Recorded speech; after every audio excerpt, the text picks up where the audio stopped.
Welcome back to SimSolve, where everyday problems get simple solutions.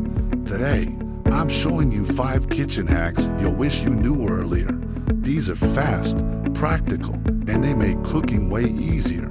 Let's jump in. Hack number 1, stale chips.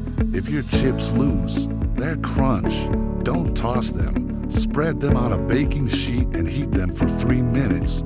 The moisture evaporates, and they come out perfectly crispy again. Hack 2, a sliding cutting board.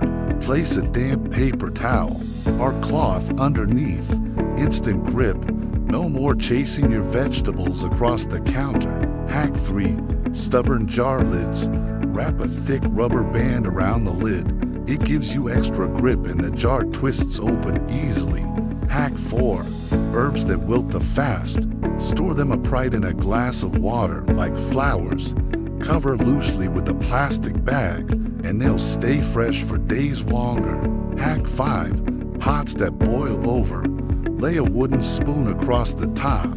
It pops the bubbles before they spill over the edge. These 5 kitchen hacks save time, reduce mess, and make cooking smoother. If you want more simple solutions like these, hit subscribe and join the SimSolve community. Simple always wins, and I'll see you in the next video.